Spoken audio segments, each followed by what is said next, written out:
وهاجاج وحن حدا سو قادني halkan waa beerta libaaxyada magaalada Hargeysa oo saacadii ugu dambeysay si weyn baraha bulshada ay bulshada uga hadlaysay xaaladda ku soo kordhay oo in mid kamid ah libaaxyadii beertu oo baxsaday garabkayga midig xiliga waxa fadhiya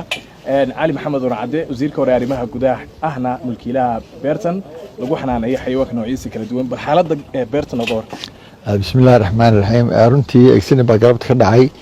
exinkaas wuxuu ahaa waxa jiray ku yaro oromaaho hilibka siiyay galabtii marka albaabku furi jiray dibadna uu gali jiray dibadna hilibku uu qaybiyaa galabta waxa dhacday iyadoo roobda ayuu shuuxi u galay hadii jeer libaaxa caadiisana waxa kamid ah markuu roobkii waxa sudayay wuxuu jiray inuu cayaaro oo uu boodboodo oo uu dabada cararo inta kale waa iska kaalmo iska degan yahay marka roobkii marka daayay buu si hilibkii albaabkii buu furay dibadna labadii horeeyay u galay ayaa intii soo daafaday isagoo soo jiray marka isagana dhulka ku dhufteen way sii dul mareero way ku sii joogsadeen dibadda u baxeen waqtigii waxay ahayd fiidkii muxuu ahaa waqtiga afurka shaqaalo meesha ilaaliyaa jiro oo u tababaran siday bahalaha wax uga qaban lahaayeen hadii wax yimaadaan sidii ay maareyn lahaayeen marka waxa joogay marka inaan aan dhalay iyo inaan kala joogay dibadna labadii libaax mid way qabteen kii kala carray kii bay ka daba yaaceen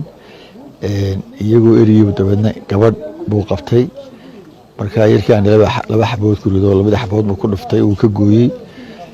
dibadna meel kaynaho meesha agteeda ah ayuu garawa badan ku yaala buu galay kulmadkii dibadna runtii waxaan aad ugu mahadnaqay ciidamada booliska markiiba ilaa soo gaaray marka baaritaan badan baan soo naanagay ciidanku marka inuu dhaawacan yahay baan u maleynaynaa kii kale waanu haynaa halkan fadhiyo waa tusi doonaa imika aanu qabanay kuwii kalena keeskii bay ku jiraan kana imikaanu xareynaa haddii la yidhaahdo marka kaaswaalkaas ku jiraa booliiskuna runtii aad iyo aad bay waliba booliiska aararyuuda iyo degmada labaduba aad bay nogala shaqeeyeen kaymihii aad baan u malnay marka habeen bay noqotay marka imika meeshii gaar baa laga hayaa ciidanka baa gaar ka hayay inta subax waa ka bariyay haddii la yidhaahdo marka inaanu nolol ama isagoo dhintay qabarno haddii la yidhaahdo ayaanu doonaynaa waana kulleba in la dilaabay noqonaysaa kaa wax dilay wax qabtay kii kalena waanu haynaa marka baraha bulshada waxaan ku arkay libaaxiyo Hargeysa dhex marayo la soo sawiray laakiin libaaxyadaas ma aha kan kuwaas waxa weeyaan barigii kaloonu dhacay ninka yiraahdo madaxweynaha Yeltsin Putin markii dadku ay xeran waayeen ayuu libaaxyada ku soo daayay marka qaar kuwaas ay haayeen qaar ka soo baxay range-kan Kenya iyo Tanzania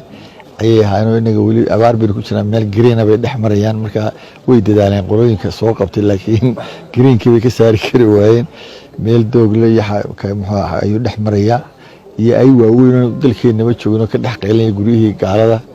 ayay muxuu ahaay oo baalkan hadii jeer marka xayawaanka iyo arkaa way qeyliyaan wax walba arkaaba marka gabadhaas dhaawac buu gaarsiiyay yarkii oromada albaabka furaysna way ku sii tunteen laakiin isaga may qabanin oo ay garanayeen kii kalena waa halkan ku haynaa kuwii kalena way ku jiraan marka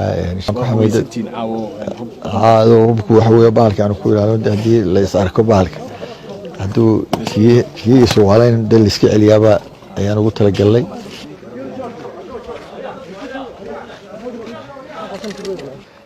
hadda waxaan ku sii soconaa mid ka mid ah libaaxyada oo la qabtay halkan ku jira oo Chumbo la yiraahdo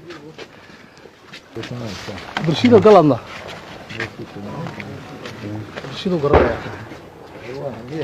waa helay malaga waa ciidan baa ayaa ku maqan imika saastay u dhaxaysa waa Chumbo isaga waa qolanay uu xiran yahay marka kii kale waa dhaawac oo kale ujiisa صح صح وهاجاك حبدا دعيسه marka waa libaaxi ciidankii ku maqnaa Faisal Maxamed Aadan Faisal FIFA TV Somali Cable beerta libaaxyada ee magaalada Hargeysa